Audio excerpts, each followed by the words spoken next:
Come here. I love the way Bela Lugosi says come here. Come here. Come here. Come here. Today, we are talking about motherfucking Dracula. 3 of them. Dracula. More like vampire guy. Oh. Yeah. Fucking, to quote Tyler, the Creator, Dracula, Dracula, Dracula. Oh, I think it's like, suck on me and I'll get back at you or something like that. It's something like that. It's been a while since I've listened to Eeyore. But, yeah. Dracula. We're going to be covering... Dracula, and then Dracula, and then Dracula. Yeah, but they all kind of have different titles, too. Yeah, it's Dracula, Horror of Dracula, And Bram Stoker's Dracula. Which is more like Francis Ford Coppola's Dracula. It's pretty close. It's pretty close, but it does have... Especially in comparison to the other two, it's like spot on. There are other adaptations. Like, there's one that like BBC did in the 70s that is... Oh, this is a what rare the occurrence. fuck? Hello. Usually Allie wants nothing. Gonna to give do him a little with me. pet? What is this? I think I was just stepping stone onto where Allie wanted to go. Hi, Allie. Oh, meow. Do you want to come sit on my lap? We can keep talking. Come here. But yeah, that's also pretty close from like 77. But yeah, most adaptations of Dracula are not close. They are not. They just kind of like, why don't we just take all the characters and events and just kind of scramble them up a little bit for no reason? Like, I feel like all these adaptations probably could have done a closer adaptation to the novel, but, you know, I feel like at least one of them, their strength is how it doesn't stick close to the novel. But we'll talk about that. But yeah, we're talking about the first Hammer, the Universal Draculas. We're going to be talking about both the Bela Lugosi version and the Spanish version, which stars... I didn't watch the Spanish version. Well, I'm going to be talking about that. Because I'm like, I did not have time. They're both like the same movie, except the Spanish version has more content in it, so I'll just kind of talk about some of the stuff that's in that's not in the Bela Lugosi version, but we'll be kind of talking about those as one. And then, yeah. The Hammer version, and then the Francis Ford Coppola directed one from the 90s, or late 90s, I believe. But yes, Dracula. Did you do anything else this week, though? Nothing really, honestly. A lot of work. I was listening to Neutral Milk Hotel a lot in my downtime. Let's see. I played a little bit of the new port of Final Fantasy IV on Steam. I played like the first little chunk of the game on both the Game Boy Advance version and the PSP version.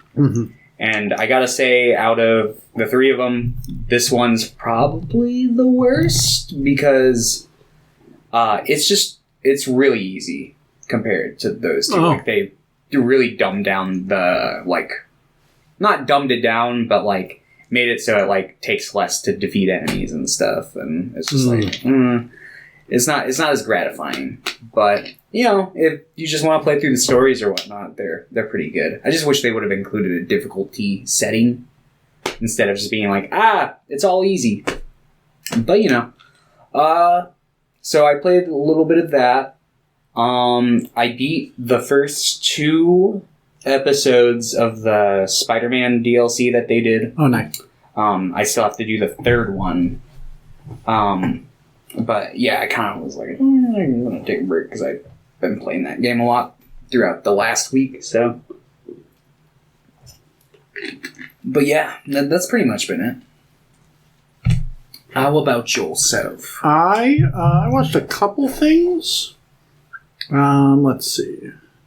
Oh, I also saw Candyman, which I don't think I talked about in person with you since. Yeah, no, not a fan. The new one. Yes, Nia DaCosta. Oh yeah, then I watched Candyman 2 and 3 again. because I was like, I want Tony Todd. I was gonna rewatch the first one too. On Revisitation, are they? You didn't like them in the first place, right? Or you were like, they're okay? You said the second one was okay, right? And you really didn't like... Is that what I remember? So I saw the third one when I was like a kid, and I remember really disliking it. But watching the two of them back to back now... You're not going to like this. I honestly think... I don't know. Spicy. I don't think the third one is significantly worse than the second one. I think the second one's got, like... Basically, like, the second one's got, like, a C-level cast. And aside from Tony Todd, the third one's got, like, just nobodies for the most part. And, like, the production quality's a lot lower. But aside from, like, that, I really don't think there's that big of a gap in the quality. Well, I'd say 2 is definitely probably a little better. But, yeah, I enjoy them both because they both give me more of a dose of Tony Todd than the new one did. That's all I'm going to say on that. Because I feel like that's not really a spoiler for the new one. But, yeah. I thought the new one was okay. I went into it really wanting to like it. Yeah, no, me too. I was so excited for the new one. And, yeah, I just felt like it really... I just had a lot of small issues with it. And, yeah, ultimately, I'd probably give it, like, a way higher score had it had more Tony Todd in it. But, you know, it is what it is, and we're probably never going to get a Candyman movie again. I can't say that for certain, because it did do well at the box office. But I imagine we're probably not going to get another Candyman movie again. At least not with, like, Tony Todd in it. Yeah. But the day after I was super disappointed about that, they released the Spider-Man 2 trailer where Tony Todd's going to be voicing Venom, and that's fucking lit. I'm so excited for that. So, yeah. That's pretty much what I did this week. I finished Friday the 13th. I haven't watched the remake, but I watched 7, 8, 9, and 10. What are your general thoughts? 7, I didn't mind too much. I like a lot of it.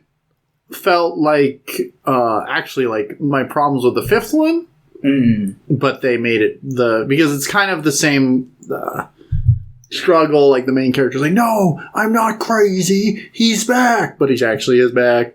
But I like it in this one a little better. I think it's done a little better. I like the character a little more.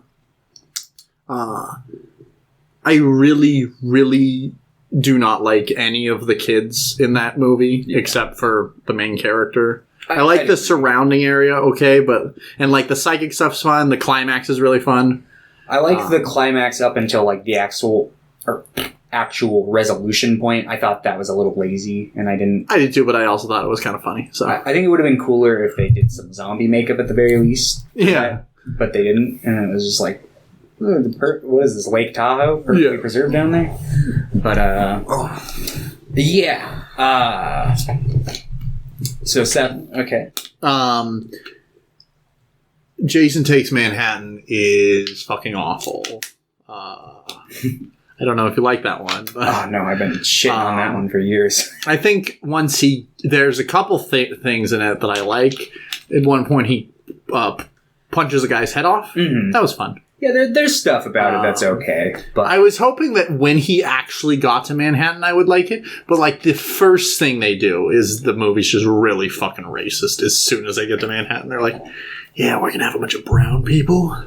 And they're going to be like, we're going to sexually assault you. I'm like, cool. Great. Yeah. Awesome. I don't hate the final Friday as much as I hated Jason Takes Manhattan. There are parts of it I really like, actually. Mm-hmm. It's definitely it's trying something new, which is definitely commendable. And there are a lot of people who do like that sequel. Yeah. I'm personally like, I'm not super into it. There are little bits and pieces of all of them. That one's a lot like more action oriented. And I actually like some of the action scenes in that. Like, they're fun. Yeah. The main character, Stephen Freeman, I think is actually a pretty fun character for a Friday the 13th movie. But in general, I thought it was like a really bad movie. But yeah, after it was nice after watching that. Jason X, I think, is good. Good movie. Yeah, it's fun. Yeah, it's not great, but no, it's like a Dracula 3000 kind of thing. It's just like it's better than that. Yes, but I agree. I actually think that I gave it a 6 out of 10. I legitimately think there are like good parts of it. There's some fun effects. There's like I like the look of Uber Jason. I wish we had seen more of him. Like he's only in like the last like 5 minutes or some shit. But yeah, I thought it was fun and goofy, but like knew it was goofy. Some of the Jason movies, like the later ones, like are super fucking goofy, but they like don't know it. I'm like, what? Yeah. Bye. What are you down there now? Yeah, a lot of people. We should get Allie like a bed right here, and we'll have a third camera, just the cat camera. A lot of people like will be like, oh, fucking like they act like going to space is like. In a way, it kind of is. They act like that's the jump the shark moment for the series, and everybody cites that as like, oh, that's the point where it's just gone too far because they go to space. And it's like, maybe. But like, because it's kind of a trend in some slashes, like Leprechaun goes to space, Hellraiser goes to space. So it's like... I don't really think a series that has 10 movies can jump the shark. It's already like outstayed as well. Yeah, that's why I was like, they like honestly jump the shark. It's hard to tell when Friday. That'd be an interesting like topic video to try to find like where the line is and where it. That's what's really, because I don't really consider it really starting until the third one, because 1 and 2 just feel so disconnected from the series for me. So I guess I would consider like 3, 4, 5, and 6 to be like one kind of unit. And I think in that case, 7 is kind of a jump the shark. Like it introduces psychic powers and like... You could also argue that 6 is the moment where it jumps the shark. Yeah, because he brings it. That's the one that's like supernatural. No, I would agree. But 6 I think is still good. 6 is the best movie in the series, in my opinion. I don't think jump the shark necessarily means it's bad. It just means that's the moment where it just becomes kind of disconnected from what it was. Yeah. Which you could argue, there's an argument for a lot of them. But, yeah. So, yeah. Did you watch... You've seen Freddy vs. Jason before, right? Yeah, I watched that when we watched the Nightmare on Elm Street movies. Right. I ended up just watching that. I also watched that 4-hour documentary. I watched the remake. Like, I went fucking hard on Nightmare on Elm Street. Yeah, so I had already seen that. So I'm going to watch the remake, and then I'm going to watch... I don't know if I've talked to you about this, but Never Hike Alone. It's a fan movie. But what I did not realize... 2 of them, I think. Is the guy who plays Tommy Jarvis in 6. He's in those movies. Oh, yeah. And I'm like, that's awesome. About that. So, and I've heard they're like, they're probably better than some of the, like, than a majority. It's like you take the highlights and condense it down into like a 20-minute movie. Well, I mean, the Never Hike Alone is like an hour. Which is a decent chunk. And then they made a prequel. I think it's called like Never Hike in the Snow or something like that. Yeah. And that is like 30 minutes. So. Oh, okay. I'll probably watch... I might watch them tonight. I don't know. Yeah, the remake is... It's been a few years since I've seen it. I remember thinking it was pretty alright. I really like Derek Mears. He's the guy who plays Jason in that one. It's got the Supernatural guys. And yeah, I think Jared Padalecki's in it. Yeah. No, right around that time. Or one of them. Yeah. Jensen Ackles was in My Bloody Valentine remake. But what's it called? And I feel like it does a pretty good job, or at least from what I remember, of like kind of like cohesively kind of doing like a semi-remake of the first few films and condensing it into like one. So I thought that was kind of interesting. But yeah, it has its moments, but for the most part, that one... the main gripe I would have with it would definitely be the human characters. They're pretty stock, early 2000s. That's my gripe in like a lot of the Friday the 3rd. Like the human characters just suck. Yeah. But yeah, And then we did finish the MCU, so we rewatched Endgame and we rewatched Far From Home. I actually still really, really like Endgame. I don't know what it is. I think I like endings to things more than like setups. I just really didn't like Infinity War, but I don't know. Endgame ends a lot of things really well for me, and I really like the action pieces in it. And some of it is a little nostalgia bait, but I'm like, whatever. I'm fine with that. I think it handles it well. So I still like Endgame. Far From Home is, I think, a good movie. It's not great. Yeah, it's kind of how I It's feel. like, it's bad. The bad parts are because it's tied to the MCU. Yeah, like, I'm hoping because the trailer for Spider-Verse 2 or Spider-Man 3, whatever you want to fucking call it. No Way Home? Mm-hmm. Yeah. They're doing like the One More Day storyline, or at least something very close to it. And I've heard people speculating that they might like reboot this Spider-Man within it and basically like make it so like he's not like this, because like there's a big separation between like MCU Spider-Man and like what's most incarnations of Spider-Man are. Like they're pretty far removed from each other. Yeah.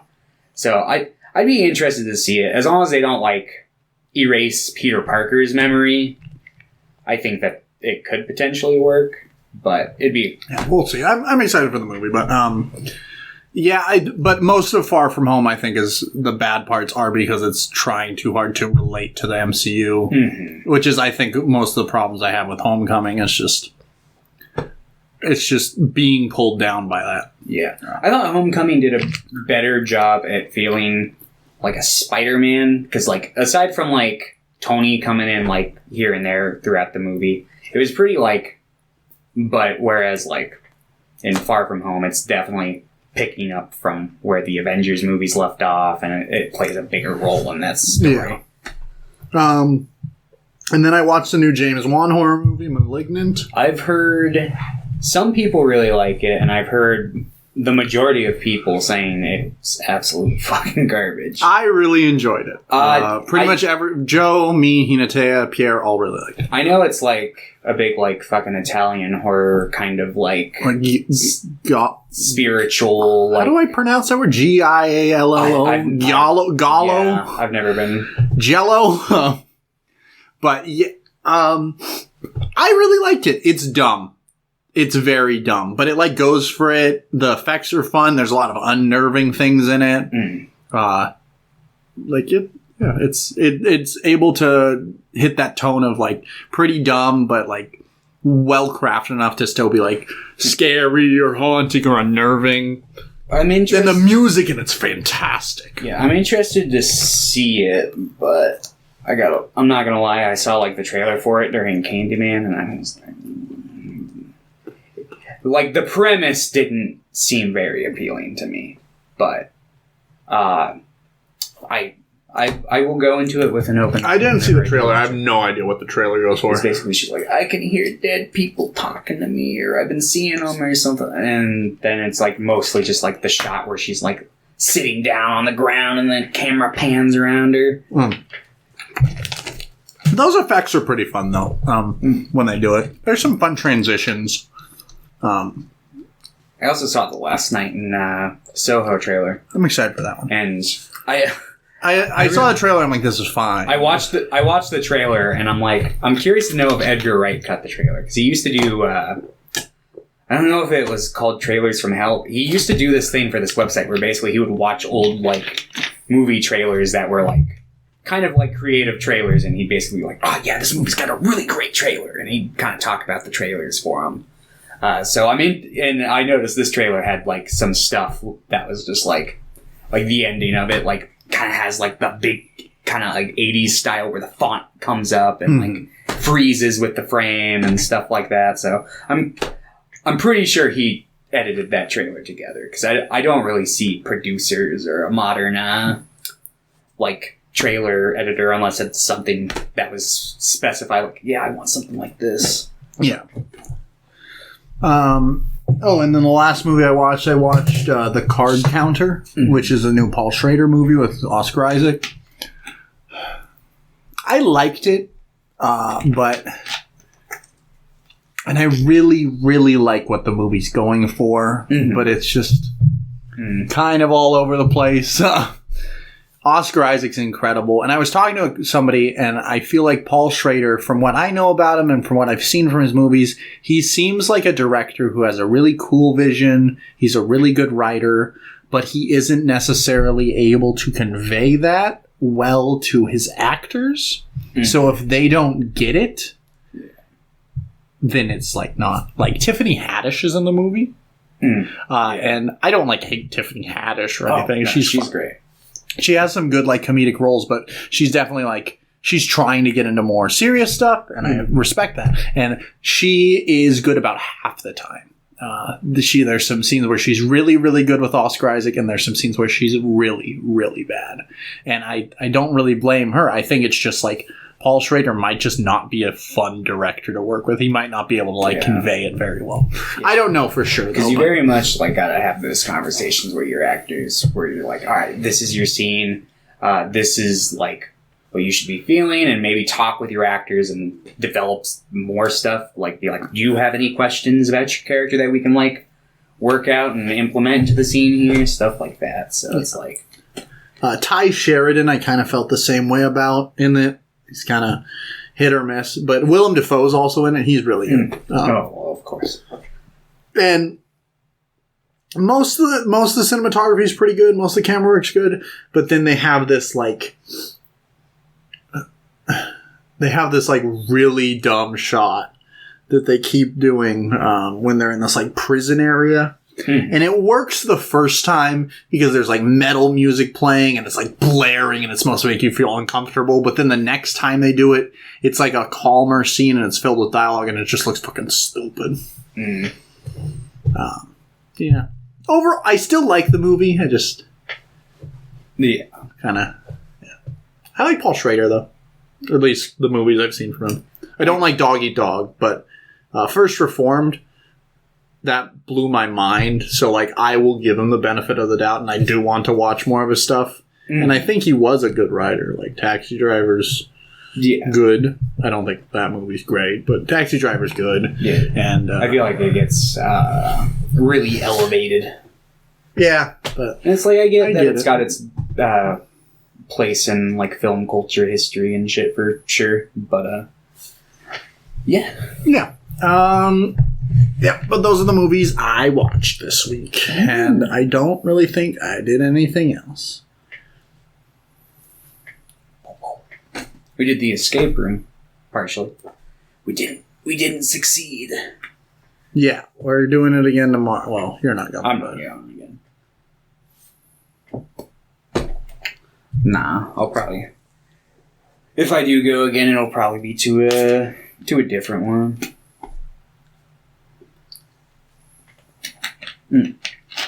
But yes, Dracula. Yeah, Dracula. So, I guess let's start with 1931, because I assume we don't have any questions from Pierre, because he doesn't do those anymore. I bet he doesn't even listen. Pierre, if you're listening, he listens sometimes. Send us some questions. I need to answer dumb Legolas questions every week. Let's see. So yeah, 1931.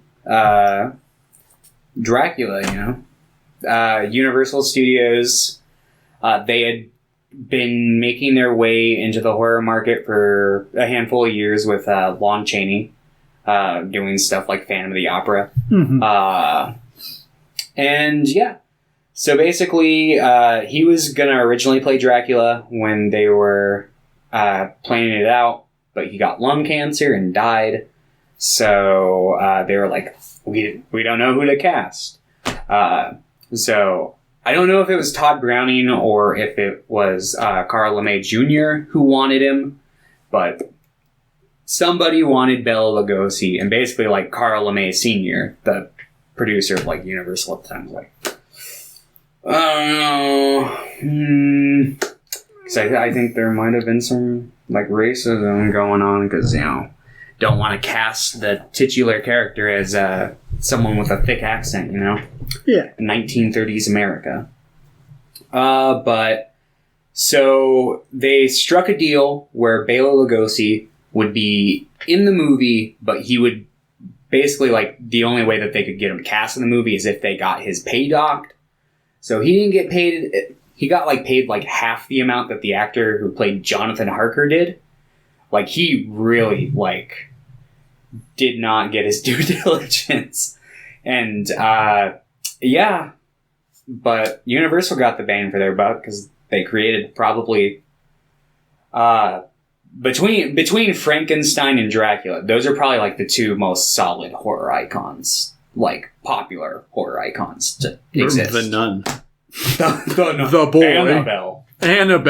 I mean, I guess maybe... Obama. I wouldn't be surprised if, like, let's say, like, 100 years from now, people are looking at Annabelle like we look at Dracula now, where it's just like, yeah, it's that really old classic horror movie, except... Annabelle sucks. I don't know about Annabelle, but, like... Well, Annabelle, not the character, but definitely some of the movies Annabelle is in are not good. Specifically the first Annabelle. Yeah. And the third Annabelle. I don't know the third Annabelle. I thought it was kind of dumb fun. But anyway. So, yeah. So, they were shooting that, and they would come in and shoot in the mornings, and at night, the Spanish cast would come in and shoot the Spanish version.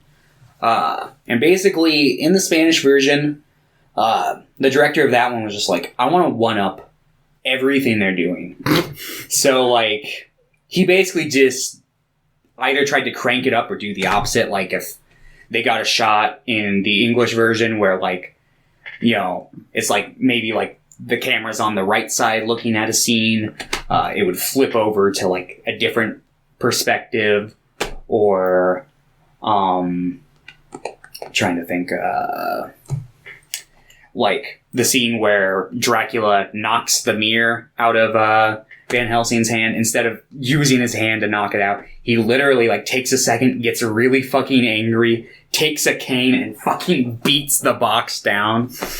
Like, so they're definitely going for just, like, we gotta outdo the English version. And there's some instances in the movie where I don't think it works, but I think for the most part, when it comes to, like, how they decided to shoot the movie, I think it works for the most part.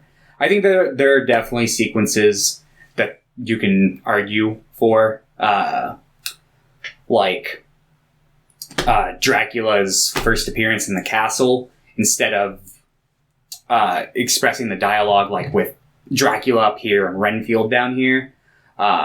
You get a nice panning shot where you pan up to Dracula, and then, like, he basically, like, Renfield comes up to him, and then they exchange dialogue on the same level. And it's like, it goes for different things. And there's also more stuff with Renfield, and there's, they actually conclude the Lucy plot in that one. And they're able to get a bit more graphic, with, they can't show stuff, obviously. Well, they show vampire bites. Which the English version doesn't, at least not clearly. Yeah. And I'm trying to think. They obviously don't show them, like, staking Lucy in the heart, but they, like, have a scene where they're outside of a cemetery and you just hear, chook, chook, ah! And then they come out and they're like, we staked her in the heart. Good job. But, yeah. So that's pretty much all the differences. I personally like the Spanish version more because I think the script is more fleshed out. I think it takes its time a lot more. For the most part, it's not quite as into the atmosphere as the English version is. Which that's definitely something I like about the English version, along with Bela Lugosi and Dwight Frye. I don't think Dwight Frye necessarily surpasses his Spanish counterpart, because I think both the Renfields are really good. Okay, I really like Renfield in this one. Yeah. I think they each have, like, their own strengths and weaknesses. Well, not weaknesses, but their own strengths. I wouldn't say either of their Renfields were weak. And, yeah. Oh, also Edward Sloan, who plays Van Helsing in the English one, I like more than The guy who looks like Eugene Levy from the Spanish version.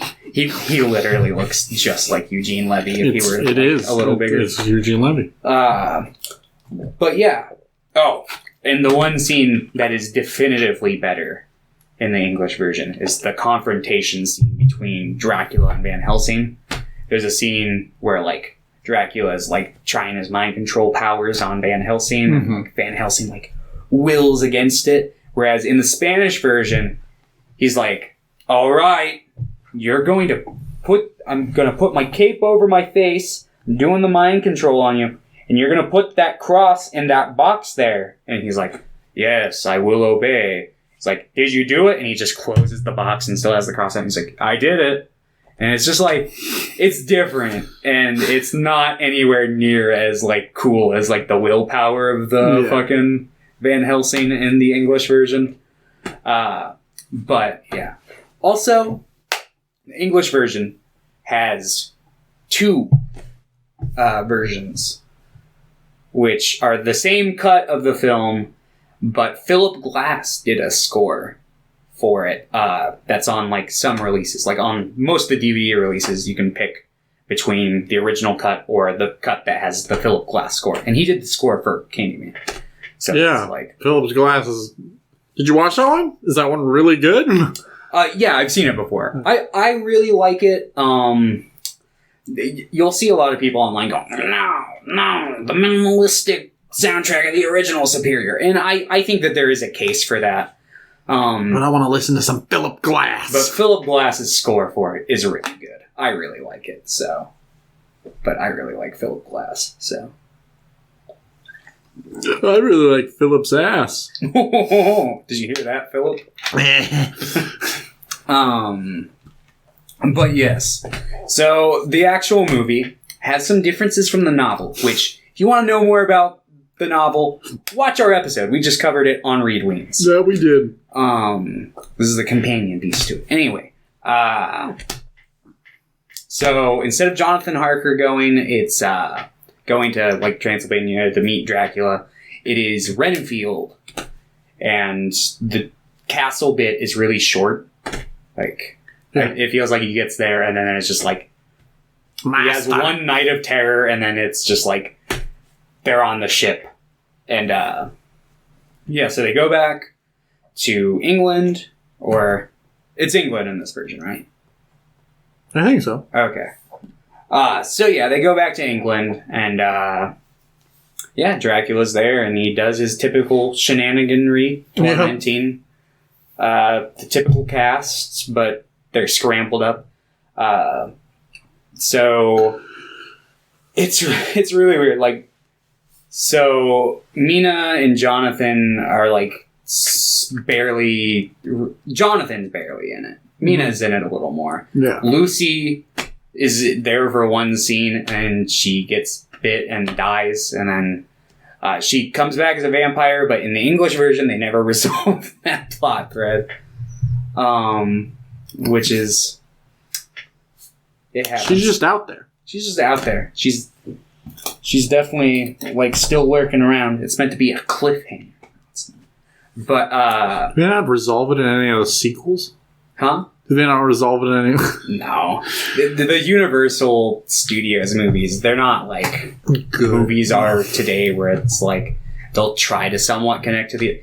Like, there wasn't home video or anything like back then. So, like, people who had seen the previous movies, unless they did like a rerun of it, like right before the new one came out, they were just like, people don't remember the specifics. Let's just kind of like throw some rough stuff together. Like, I think the most cohesive pairing that you'll find is like Frankenstein and Bride of Frankenstein. And aside from that, they're all pretty, like, most of the sequels are pretty disjointed. I guess Dracula's Daughter isn't like that far removed from it. But then you got Son of Dracula, which reboots it, like, so. But, yeah. Yeah, so this movie's okay. I like this movie. I don't love this movie. Yeah, it's mostly just Dracula showing up in the house and going, I'm going to take Mina. And they're Van Helsing going, no, you won't. I'm going to fucking kill you. And he's like, no, you won't. And then he does, and then the movie is over. It happens so quickly. This one, like, Joe was talking about, like, how it happens pretty fast in the book. I was, like, fine with how it happened. This one is just like, oh, the movie's done. Yeah. Cool. Like, if you're not paying attention, you can miss the part where they actually kill Dracula. And it's just like, because it's like, literally, they're like, here's his coffin, and then you just hear off screen, ah! Yeah. Mina, you're okay. Yeah, and then they walk up some stairs, and it's like the end title card, and it's just like, what the fuck? But yeah, it's okay. Yeah. I had seen bits and pieces of this. Mm-hmm. I thought I had seen it all. Apparently not, but yeah, I'm glad I watched it. It's not gonna like. Yeah, I think that everybody who's into horror, like really into horror, should watch this movie at least once. I like the set pieces in this a lot. I'll say I probably like them more than like the Hammer one. Oh yeah, I'd agree. I don't like the set in the Hammer one very much for the most part. Yeah, I'd agree with that. This one I like how shitty everything looks, and then he's like, oh. Thank God it's not so shitty in here. Really? And then Bela Lugosi like moves to London. They're like, oh yeah, you're moving over there? It's a pretty shitty place. You're going to do a lot of repairs? He's like, no. No, I'm going to do minimal repairs. Yeah. Yeah, and I like Bela Lugosi. I like the guy that plays Renfield. Dwight Fry. If you want to know an easy way to remember his name, he dies in a lot of stuff, so people call him Fright Die. And then Edward Sloan is Van Helsing. Yeah. And then the other. And then I don't. Everybody else was like fine, I guess. They were there. But yeah, Renfield was probably my favorite part of the movie. Yeah, he plays Fritz in Frankenstein. Okay. And he comes back in Bride of Frankenstein, and he plays not Fritz. I can't remember the name of his character from Bride of Frankenstein, but he plays he's not a hunchback in that one. And then Bela Lugosi plays Igor in Son of Frankenstein. And he's not a hunchback, but for some reason people just kind of meshed those two characters together, and pop culture just remembered it like that. Yeah. But we're not talking about Frankenstein, we're talking about Dracula. Yeah, Dracula. But yeah, overall I would say I like this movie, but... Yeah. It's fine. It's good. This movie's good it's like an hour long. Yeah, it's a nice little watch. It's atmospheric. Bela Lugosi is just fucking iconic. I don't know if anybody since has hit the level of iconic that Bela Lugosi has with the role. I think there's definitely been some that have come close. Seen Gary Oldman's hair? I don't know. I guess we'll talk about it then. But there's a whole different thing going on. I feel like Gary Oldman's is iconic, but in a meme way. People remember the hair and how over the top that one is, and kind of its character designs. Yeah. But also, I think that one's probably the most accurate depiction of Dracula from the book as well, because he's old and fucking gross. Yeah, and they say that in the book. They're like, oh, he was fucking nasty and smelled of goat cheese. I think the closest one is Christopher Lee in that non-Hammer one that he did, because he's got the mustache. The mustache is a crucial part of the character that nobody ever does. Unless it's young Dracula, in which case Gary Oldman did it. But yeah, he's described as an old man with a white mustache, so... shut up. But yeah, I think you would give this one a 6. A 5? Like I said, it's got things going for it. What would you give the Spanish one? Spanish one, I would give that one a 6. I think this one's missing too much from, the script for me to be it just feels a little too hollow. There's definitely a lot of stuff I like about it, but... I get you. You would give it a 6, though. Yeah. Yeah. Because I'm forgiving. Kind. I can be. It just depends. Just depends. You know, I'll give Annabelle Comes Home. I'll give that like a 4 or something, but I don't know what you gave that. I probably gave it like a 4 or something. It's pretty close to the quality of Dracula. Like, I mean, I don't know. It's hard to compare stuff like that sometimes. Yeah, no, I can, especially horror, because horror can. I think it's a diverse genre. Yeah, and you really gotta like think how it makes you feel with horror, in my opinion. Like, oh yeah, especially because some horror just is good but looks shit. Mm-hmm. Oh, absolutely. But let's talk about Horror of Dracula or Dracula from 1958. Yep. This has Tarkin and Count Dooku in it. Mm-hmm. And another Star Wars character who I don't know the name of. The guy who plays Arthur Holmes in Star Wars. Qui-Gon Jinn? No, I'm pretty sure he plays like one of the gray suits in like New Hope or Empire or something. He's not like a super predominant character, and he's not like as beloved as the fandom as Tarkin is, so I just never memorized his name. But I'm pretty sure he's in Star Wars. I might... You're lying. I am? The guy who played Homewood? Arthur Homewood? Yeah. Yeah, he's not in it.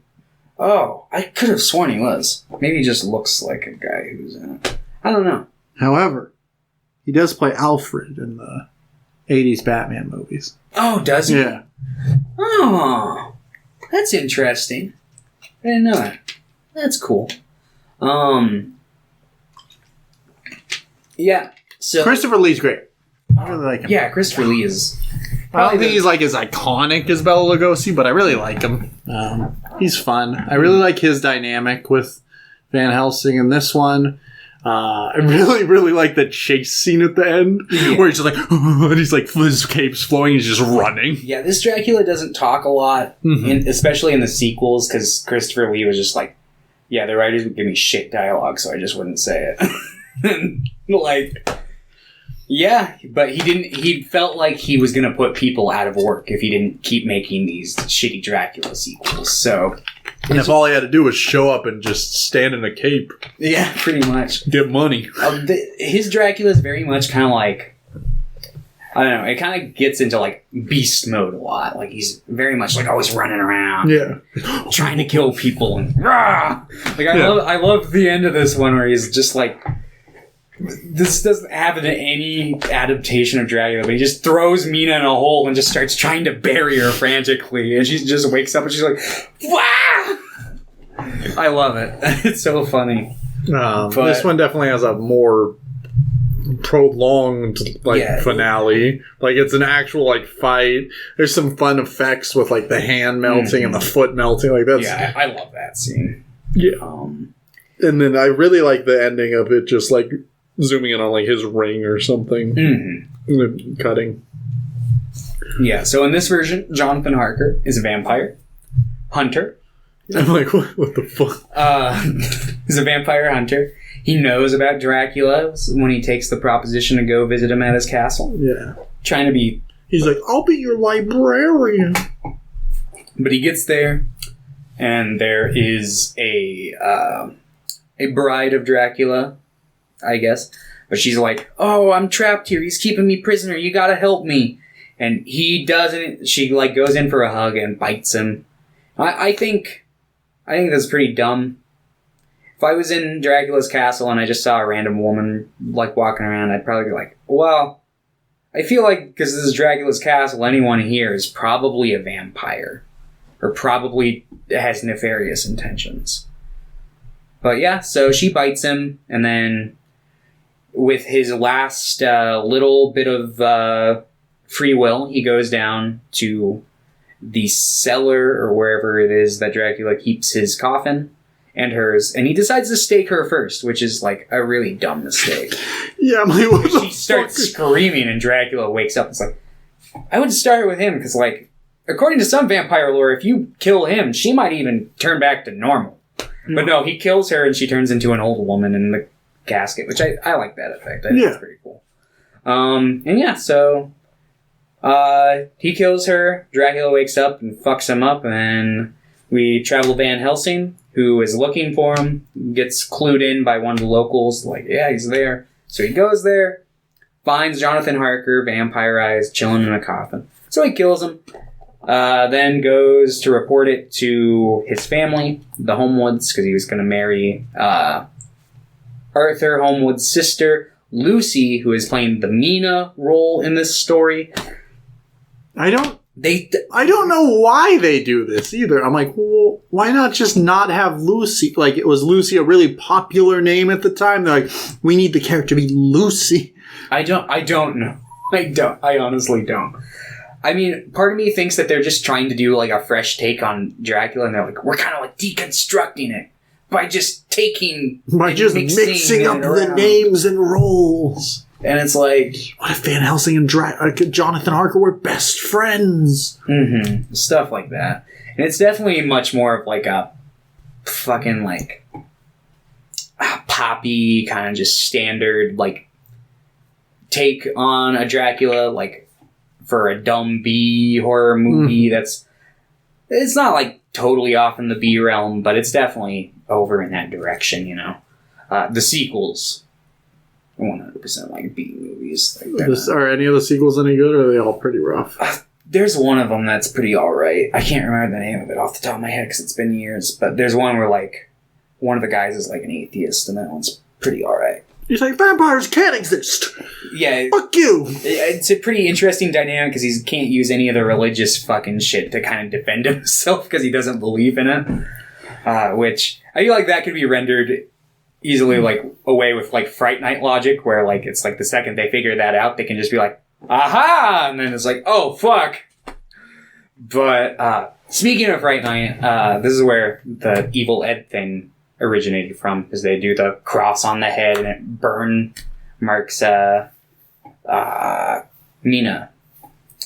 Yeah, I was just kind of thinking how good Fright Night is while watching this. Fright Night's so good. Like, Fright Night legitimately is one of the best vampire movies I've seen. Yeah, no, it's great. I love it. And I think the remake's really good too. Like, it's a little wonky at times, but like... It's not as good as the original, but it has its merit. I really enjoy it. A lot of people really don't, though. To them, I say, okay, whatever. Like, it's very dumb. I think both are pretty dumb. Oh, yeah. But I think the third act is probably where a lot of people drop off in the remake.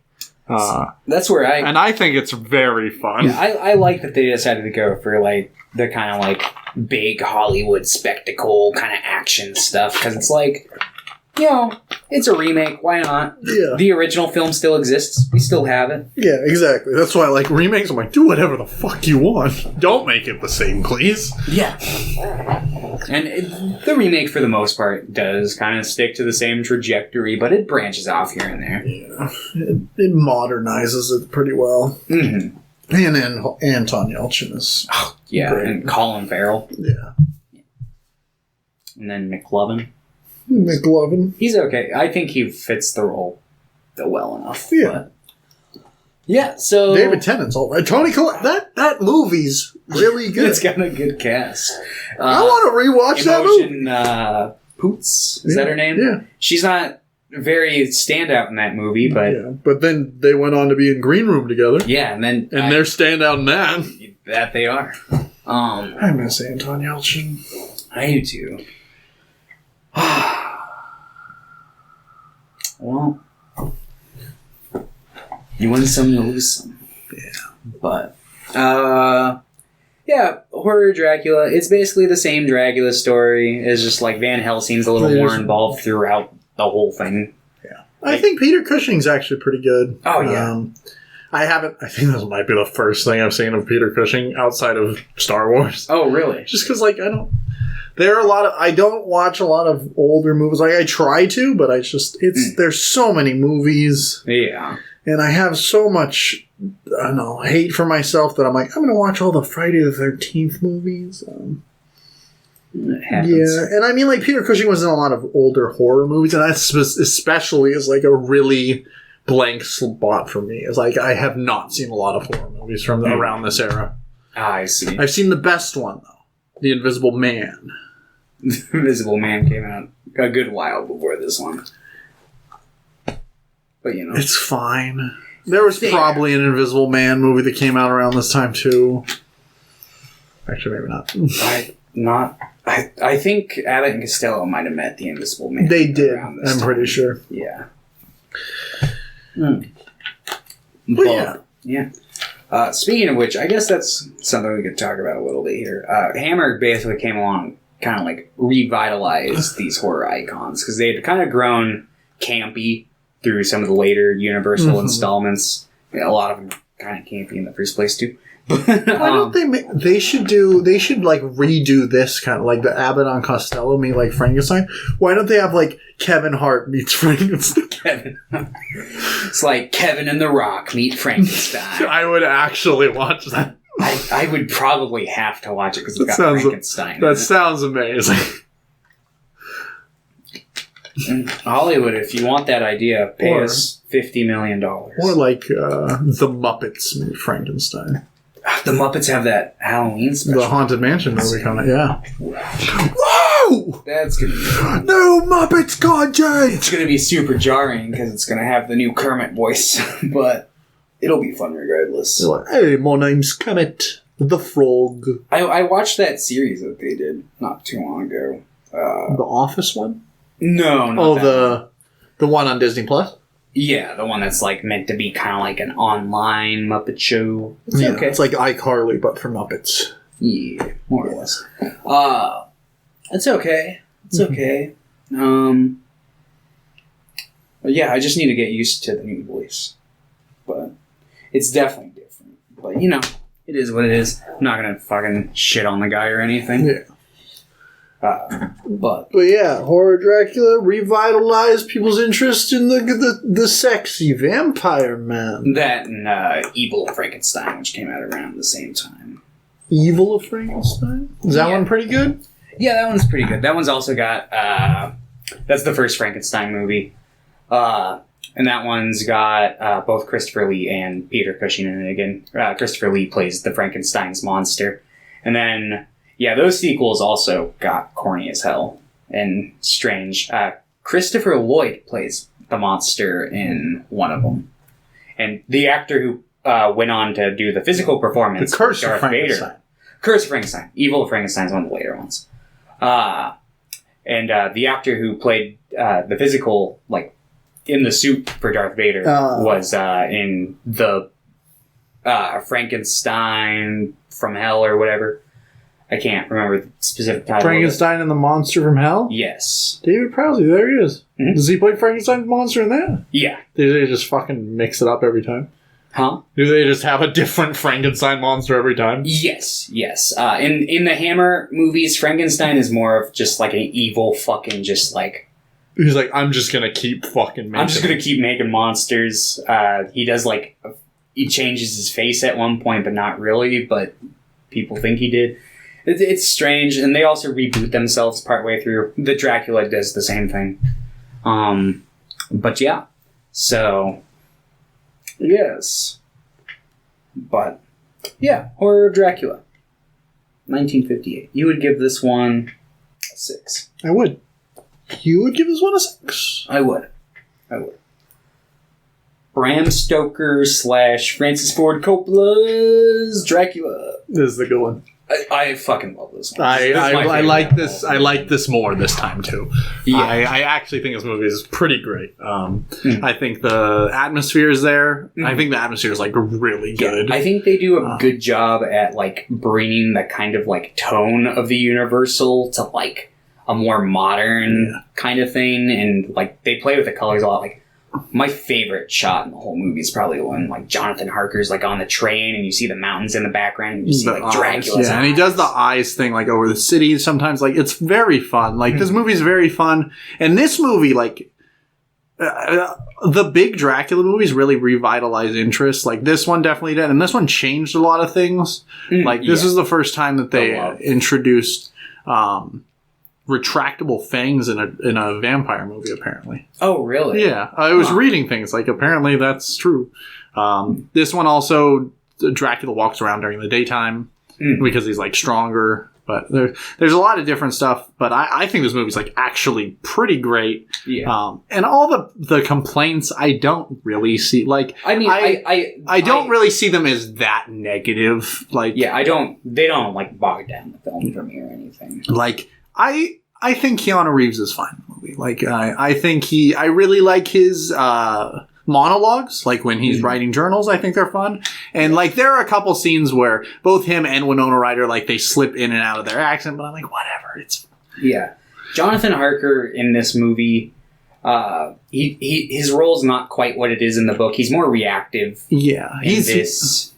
And, I think that Keanu Reeves' performance works for it. Yeah. And he's definitely like, he makes not necessarily like a pathetic character, but it's definitely like his story's sadder because it's like, cool, the woman I love is the reincarnation of the love of Dracula, and she loves him. He's actually pretty like understanding and cool. Yeah, he's like at the end, he lets her go and like say her goodbye. Yeah, no, he's a pretty cool dude. Van Helsing, this is a fucking asshole. Yeah. And he's but it's kind of amazing. Yeah, he's really funny.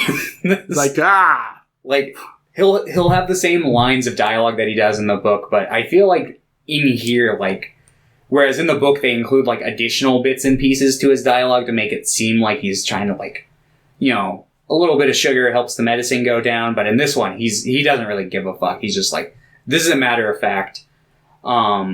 This is what's gonna happen. Like that, like the scene where Seward is like, he calls him over at like Lucy's funeral, and he's like, "All right, I need you to get me some medical knives or whatever." He's like, "Do we really need to perform an autopsy?" He's like, "No, I just want to stake her in the heart and cut off her head." And he just walks away. He just walks away. Like Seward's just like, "All right, I've had enough of this." But yeah, I like this movie for a whole lot of reasons.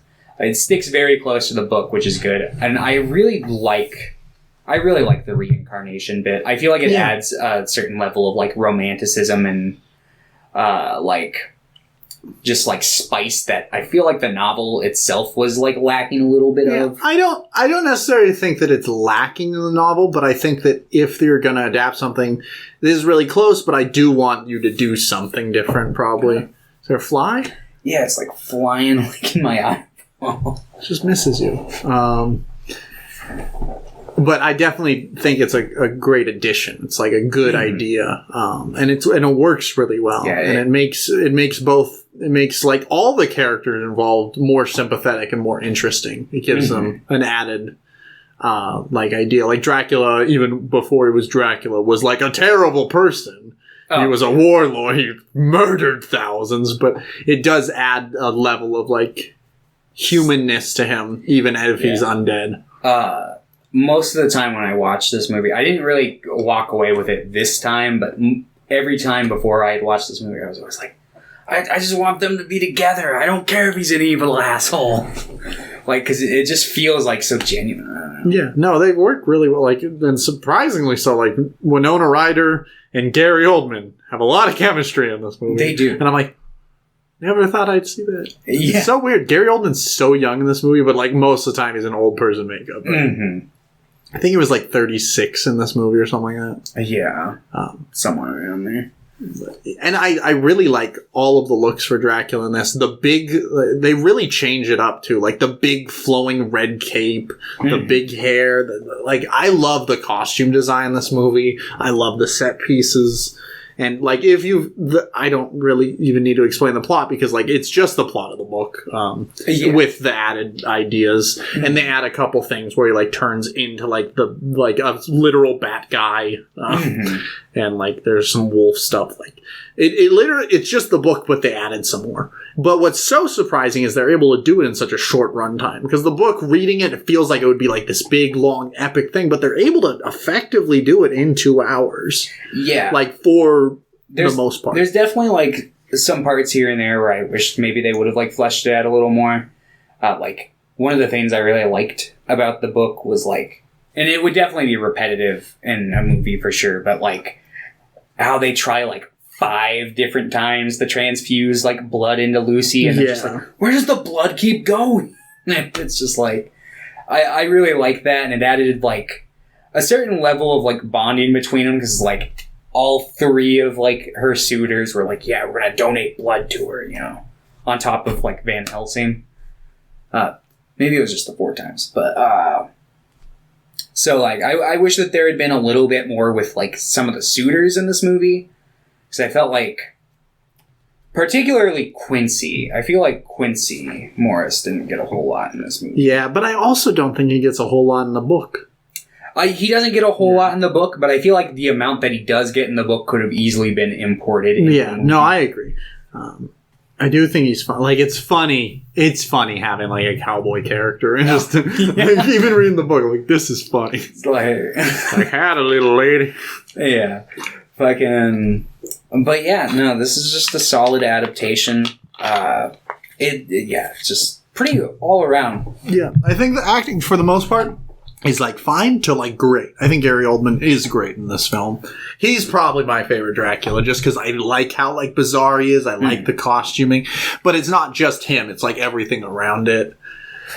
And yeah, this is my favorite of the 3, like by far. But all right, since we didn't talk about this one in depthly, what is your favorite scene from this one? This isn't my favorite thing, but I do like love that they actually did this. But they put the scene where Dracula's crawling down the wall of the castle. When I was talking about the book, I'm like, they could never do that, because I forgot they did that. So when we were watching, I'm like, holy shit, they did it. Yeah. And I love the Jonathan Harker stuff in this movie. Yeah, the first chunk of this movie, I really like. Yeah, that's some of my favorite stuff from the book, and the other adaptations usually they just don't. They just jump over it, and it's like, no, that's the part that builds, like, all the intrigue. Yeah, that could be like a whole movie. I love him just like exploring the castle. I would love a movie that's just set with like Jonathan Harker. That's the whole movie. Honestly, I think that they could do like a 3-4 part like mini series if they really wanted to, and have each. God damn, you little fly! Get out of my. But like have it take place like over different parts. Like, God damn it! Get the fuck out of my face! Holy shit! It's just like gunning it from my fucking oculars here. But it's like if it was just flying around, maybe I wouldn't be so. It's just like diving. Anyway, what the fuck was I just saying? Flying beast distracted me. Maybe it's Dracula. Huh? Maybe it's Dracula. He learned how to turn into a fly. Oh. Yes. I honestly lost my train of thought. Jonathan Harker is a miniseries. Like, yeah. I think that they could probably do like a 3-4 part miniseries if they really wanted to. With this adaptation, I don't really think that there's much need for it, unless like somebody came along and was like, no, I want to do like the adaptation that is like literally just the book on screen. Dracula. Oh, dude, I would love Song Kang-ho as Dracula. Holy shit. Oh. He could do it too. Oh, yeah, he could do it. Of course he could. Actually, could play any role, but he should play Van Helsing, if we're being honest. Choi Min-sik is Dracula, then. Is he? No, that would be it. Choi Min-sik, the guy from like Old Boy. Uh-huh. He could be Dracula. Song Kang-ho to be Van Helsing. That'd be fucking awesome. That'd be pretty good. That'd be a good one. And then fucking Lee Byung-hun, the guy from like I Saw the Devil, and he's in like The Good, the Bad, the Weird. He could be Jonathan Harker. There we go. This is brilliant. Somebody pay me money. There has to be a Korean Dracula movie. There has to be.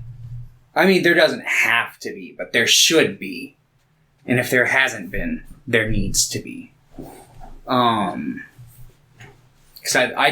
Because honestly, I wouldn't expect them to like stick close to the source material. But I'd want to see whatever the fuck they decide to do with it. But yeah. I don't think there is.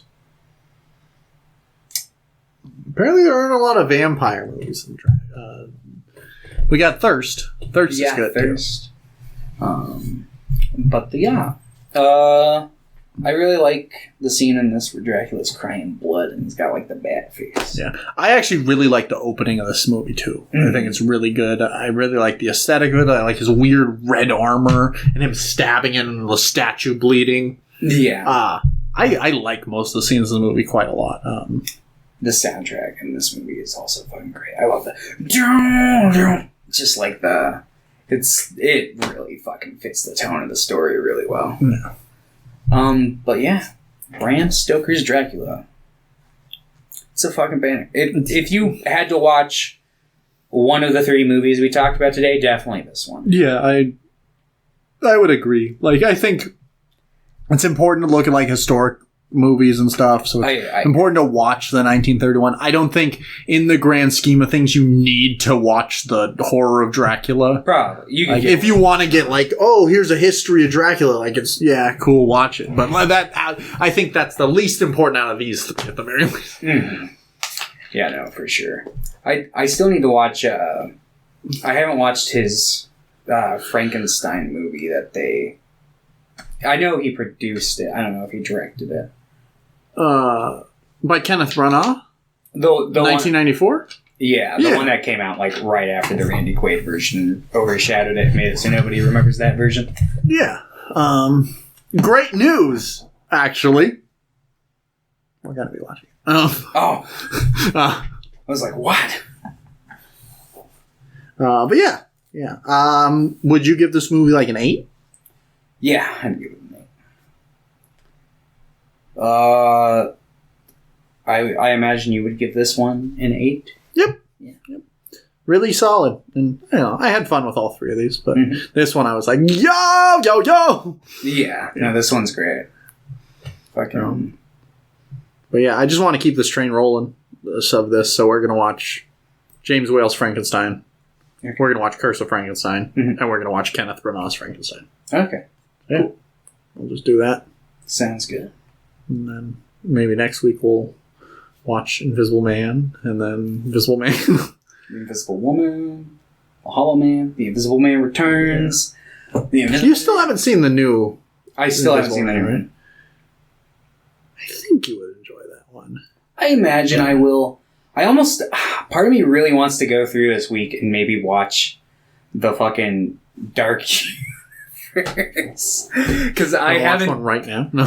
I mean, I wouldn't be opposed. I guarantee I can get Pierre over here if I'm telling him that we're watching a Dark Universe movie. He'll be like, I'm on my way right now. Because I haven't seen Dracula Untold. Or The Mummy. Those are the only 2, right? Yeah, those 2 and The Invisible Man. Because like they were like, we're going to do Dracula Untold and it's going to kickstart this whole universe. Nobody liked it. Okay, never mind. That film... And then The Mummy. Nobody liked it. Erase it.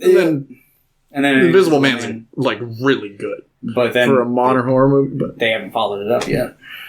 The Invisible Man Return. That would be a shitty idea. But also, that's like...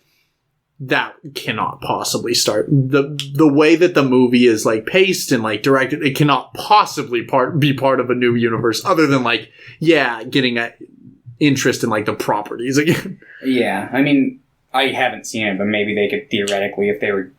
Because I don't think that you need to fucking insert a million Easter eggs in order for it to be the first entry, you know? Yeah, we should just, like, after this, we could just do The Mummy. We could do the original Mummy. We could do the Brendan Fraser Mummy. Because that's, like, I don't think that movie's great, but I do think it's, like, a delight to watch. I think Brendan Fraser was and is a gem. I mean, we can watch The Dark Universe. There's also the Hammer Mummy, too. Yeah, but I skipped that one so that we could watch the Brendan Fraser Mummy. We could always watch 4, though. We could. I like how we're starting these horror movies like right before October, so we're just going to be watching so much because October we got to watch all horror movies. So. Yeah, well, yeah, I'm not going to complain. Have you thought about what because you're going to pick are you going to pick a director for October? Or you're going to do like another deep dive? I'd probably pick a franchise, like a one. Just pick that one. Huh? Just pick that one. Oh, the Halloween franchise. Yeah, we could probably do that. Like, well, you don't have to, but all of them, or like just like you just want to holy shit. So, well, we did. How many? We did Was it 7 or 8 Nightmare on Elm Streets? I can't remember how many there are. So we went up to New Nightmare. That was 7, right? Yeah, that was 7. But I watched the remake about the remake and Freddy. Yeah. So I watched 10 because there's Halloween, Halloween 2, Halloween 3, which we could theoretically kick. But no, we're not going to. That's going to be like the one that I enjoy. Then there's the Thorn trilogy, Halloween 4 through 6. Then there's H2 on Resurrection. Then there's the Rob Zombie 2, which honestly, I would not be above fucking skipping those two. But the Rob Zombie 2, and then 18, and then Kills. And it's such a weird fuck. If we were to do that, that's a lot. We could probably do, like, if you wanted to. We could do it. We could do, like, 1 through 6 as a deep dive. Yeah, and then do halves, because, like, honestly, like, those movies are so, like, light and fucking... They're all pretty short. Mm-hmm. If we wanted to, we could do, like, a 2-part deep dive for 1 month. But... Because, like, I'm sure, like, both of us would be like, well, we watched, like, the 5 we were supposed to, but the other ones were just there, so... Yeah. That's usually what happens if I have time. Yeah. I don't know. We can talk about it when we get closer. I'm also going to be gone the first week of October. That's right. Yeah. We usually record right before that. Yeah. Well, we usually record the week before the week. What day are you, like, the 1st or? Yeah, we're gonna leave on the 1st, and we're. What are you doing again? The 8th. We're gonna drive to Colorado. And why? Because I'll talk about it when we're off camera. Okay. Oh, the assassination. Forgot about it. All right, bye everybody. So long. Farewell.